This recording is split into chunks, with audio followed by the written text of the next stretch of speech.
Quick survey. If you don't want your testosterone higher, raise your hand. And that's what I thought. But lucky for you guys, today we are covering the best natural testosterone boosters. Believe it or not, there are actually 2 ways to rank a testosterone supplement, and the entire internet only ever shows you the wrong one. Method number 1 is how good the actual science is, or if there's any science whatsoever. But method number 2 is a lot more interesting. How much does the thing actually move your number? Now, that might sound like the same question, but it's not even close, because the supplement with the best science in this whole category barely budges your testosterone, while the one that can nearly double it only works if you're already broken. Luckily, all of you people are about as broken as it comes, so I think you'll do fine. Yet somehow, every influencer on your feed and mine blends those 2 types of supplements into one bottle, slaps a wolf on the label, and charges you 60 bucks. So today, we're gonna do the work that nobody else does. We're putting every major natural T booster on the dyno. Not grading how pretty the engine looks, we're gonna measure actual horsepower. And fair warning, the rankings here are gonna make some people genuinely mad. Turk! Now, before we start, one question, drop it in the comments right now. The one testosterone supplement that you actually swear by. And be honest, did you ever retest and actually confirm that it did anything? Or did you just feel more alpha at the gym and call it science? To be fair, that's how I dose. Believe it or not, we actually read all the comments. Engagement is the only thing that tells the algorithm to show this to 10,000 guys, or to just 2, you know, like my vlog videos. And right now, I'm pretty sure that dopamine hit is the only thing that's standing between Ronick and the abyss. It's okay, buddy. We'll pay for your therapy when we hit 250K. What's up, my lab rat legion? I'm Dr. Alex, board-certified urologist, fellowship-trained in men's health, and a man who's personally ordered more testosterone panels than most clinics will run in a year. On this channel, we filter bro science through actual science and see what's left. And then sprinkle some more bro science back in, because let's just face it, scientists just aren't that jacked on the whole. Now, here's why you need to care about this. The testosterone booster business did about $6 billion last year. $6 billion. And roughly half of that business was done online, which is a polite way of saying it was moved by guys with ring lights and affiliate codes. And it runs on one trick. It needs you to believe that this has a study behind it and this will change your body are the same sentence. Now, those 2 things might be technically related, but often they're more like your second cousin twice removed. And man, she's a lot cuter than you remembered. And I mean, is she even really a blood relative if she's technically twice removed? Can you tell my family is all from North Florida? Now, some ground rules before the countdown. Number 1, we rank by magnitude, raw horsepower, how big a jump each one actually produces, not how many letters came after the lead author's name. Want the version ranked by evidence quality? Too bad, I made that one. It was too confusing and I could barely understand it. Number 2, and nobody says this out loud, the biggest testosterone gains in the entire literature don't come from pushing a healthy man above normal. They come from fixing a man running on 3 cylinders, someone who's deficient, stressed, sleeping like garbage, tanked by middle age. You can't bolt a turbo onto an engine that's already redlining, but find one that's misfiring and you can add a shocking amount of power. And hold on to that idea because it explains the entire list and it's going to crown a number 1 that feels like a curveball until you understand exactly why it isn't. Now, a quick gut check. A 2024 systematic review went through the entire testosterone booster aisle and found most of these products do exactly nothing to your testosterone. Most of them. Nothing. So nothing on this list is going to turn you into one of the trend twins. Nothing here adds 500 points to your total T. If that's the goal, that's not a supplement. That's a prescription. You either need a doctor or a really jacked buddy with a Chinese connection. Ideally a doctor. Ronick, run that disclaimer. So what this list does do is take the handful of supplements that actually move the needle in real humans and ranks them by how hard, counting up, with some honorable mentions at the end. Starting out at number 5, we have boron. Yes, the stuff in laundry detergent and the thing your grandmother uses to slaughter ants. Boron sneaks in at the end of this list because of one weird little study. 8 men were given 10 milligrams a day for 1 week, and in that week, their free testosterone jumped about 28%, while their estrogen dropped and their SHBG fell. Now, SHBG is the protein that grabs your testosterone and holds it hostage so your body can't use it. So if you can lower SHBG, you free up more usable testosterone without building a single new molecule. Boron basically makes that magic trick a reality. So why is one of the splashiest numbers on the whole list already sitting at number 5? Well, 2 reasons. 1, it was only 8 guys for 1 week. 8. I mean, I've had family dinners with a bigger sample size. And 2, although the jump in free testosterone was impressive, the total barely moved. Boron is less, make more, and more, free up what you got. It's real, fast, and interesting, it's just a little bit thin on the data. The dose is 10 milligrams a day. The ceiling is 20.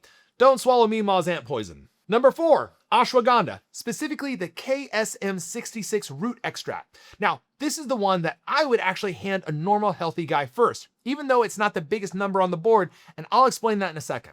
The headline study is this: 57 healthy men were given KSM for 8 weeks on a resistance training program. Now, half of them got 600 milligrams a day, while the other half got placebo. The ashwagandha group's testosterone climbed about 96 points, and the placebo only went up 18. 96 points. Now, for context, that's roughly what you get from finally fixing your sleep or dropping a real chunk of body fat from a non-prescription capsule. That's legit.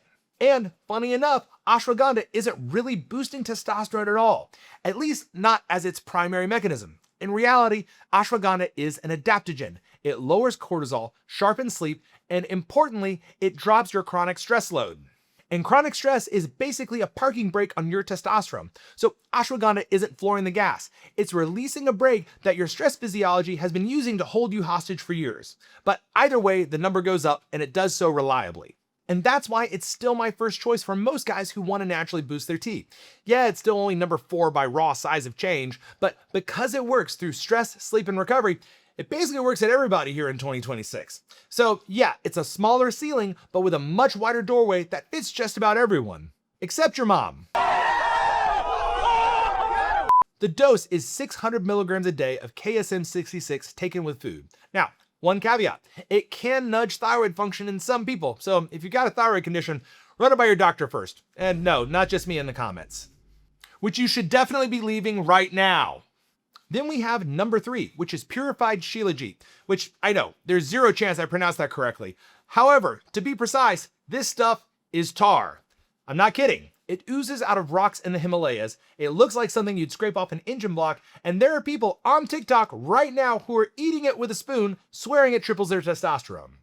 Now, no, it won't triple anything, but the real number behind it is solid. 96 healthy men aged 45 to 55 were given purified Shilajit for 90 days, and their total testosterone went up by about 20%, with free testosterone by about the same.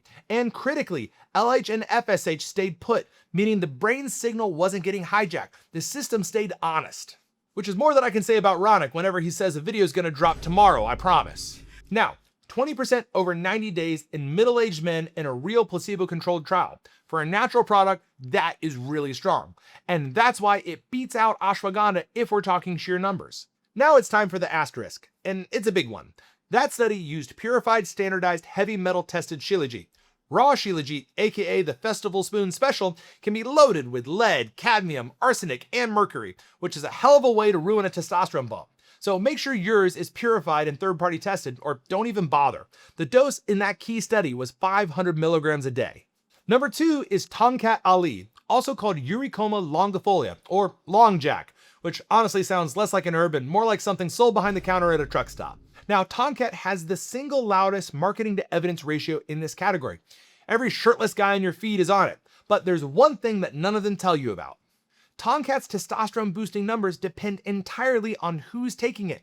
If we're talking healthy young guys with a normal testosterone level, it's a total wash, a coin flip at best. But if you give it to some dude whose health is busted, just you wait. In one study looking at moderately stressed men, 4 weeks of standardized Tongkat raised testosterone about 37% and dropped cortisol by 16%. In aging men, roughly half the guys in a 6-month trial saw their levels climb. 37%.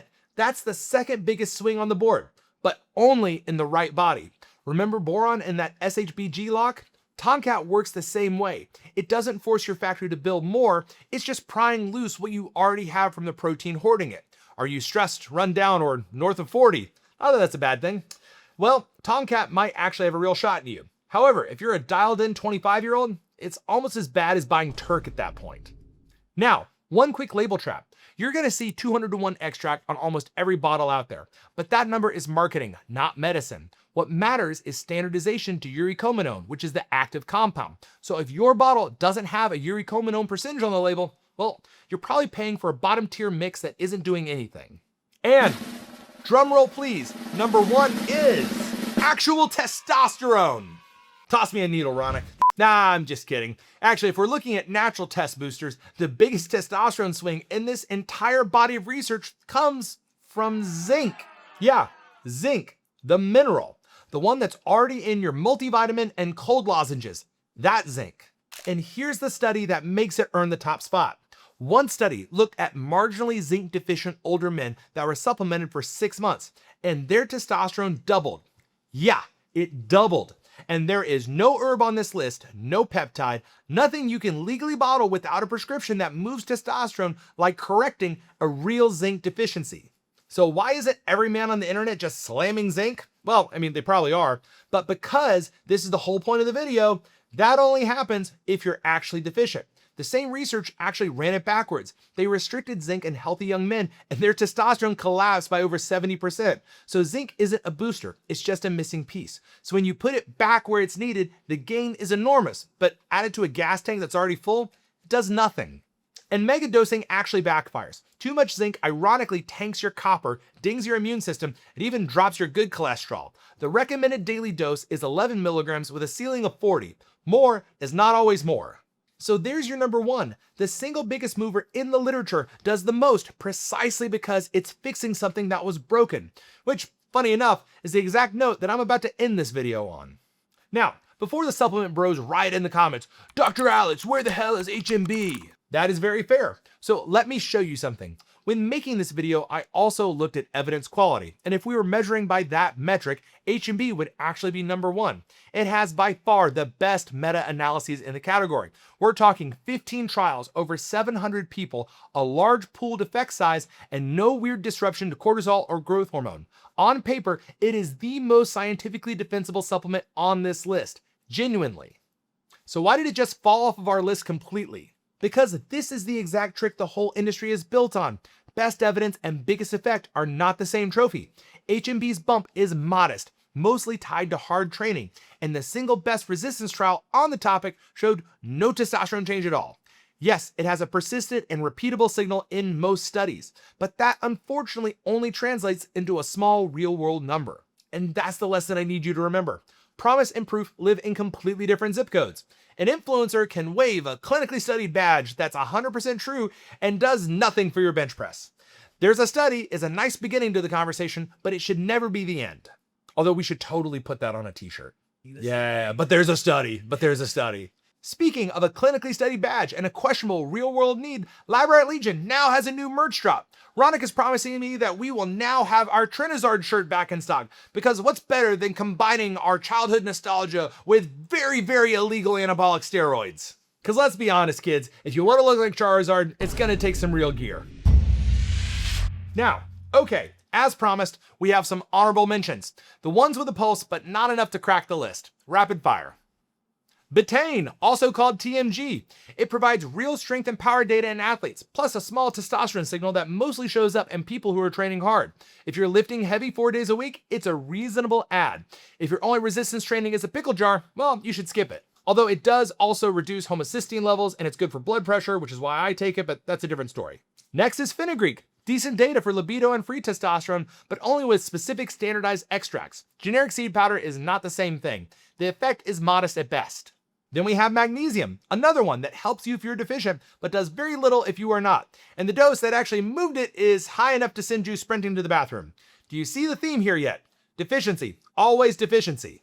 Next is vitamin D, same story, word for word. If you're low, correcting it is fantastic for a couple hundred reasons. But if your level is already normal, it does not boost your testosterone, no matter what the sunshine influencers tell you. D-Aspartic Acid, special dishonorable mention. Early studies looked promising, and then the whole thing fell apart. And in trained men, higher doses actually lower testosterone. It's the booster that boosts you in the wrong direction. And finally, we have Fadogia Agrestis, the one that only came on the scene after Dr. Andrew Huberman mentioned it on a podcast. And the pitch looked promising. In rats, testosterone went up sixfold. Sixfold, which is incredible. Until you read that same lab's follow-up, where the doses that jacked it up also started damaging those rats' balls. You know, the things you kind of need for testosterone. Also, not one human trial. Yet again, we have a house built on rat studies and hope. And those rats' balls were not okay. So for me, it's a hard pass until someone can show me a study that was done in a human. Not that we care about human trials for any of the compounds we cover on this channel. All right, real talk to close this one out. Every single thing on this list, the 20%, the 37%, even the zinc doubling, they're all whispering the same secret.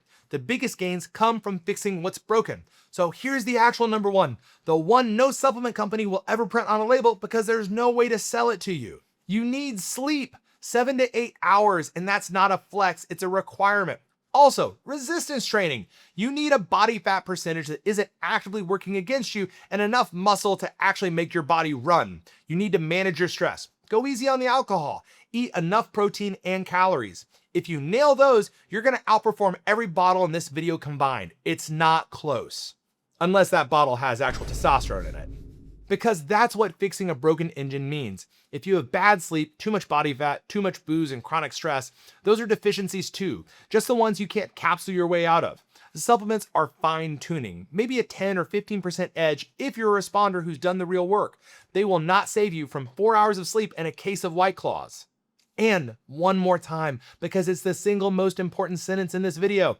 If your testosterone is actually low, I'm talking lab confirmed with real symptoms, supplements are not your fix. You don't need a better Amazon order. You need a workup, a real evaluation, a real diagnosis, and real treatment. The best testosterone booster for a man with low testosterone is a correct diagnosis, and usually testosterone. So if this video saved you 60 bucks and a bottle of disappointment, hit that like button. That single tap is the entire fuel supply for a channel willing to cover the stuff that most doctors won't touch on camera. And subscribe if you want to hear more. And go back to that question from the start and tell me the supplement that you swear by and whether or not you actually got retested. I want the wins and the waste of money, especially the waste of money. And if you want to go deeper on the thing that actually matters, when a real medical workup and actual testosterone makes sense, I'm sure we've got a video about that. Ronek's gonna put it up here somewhere. He'll point you to it. And please, share this one with a buddy who just dropped 90 bucks on a bottle of Fadogia. Gently. He's been through enough. Until next time, guys, I'm Dr. Alex. Stay curious, stay skeptical, and as always, proceed accordingly.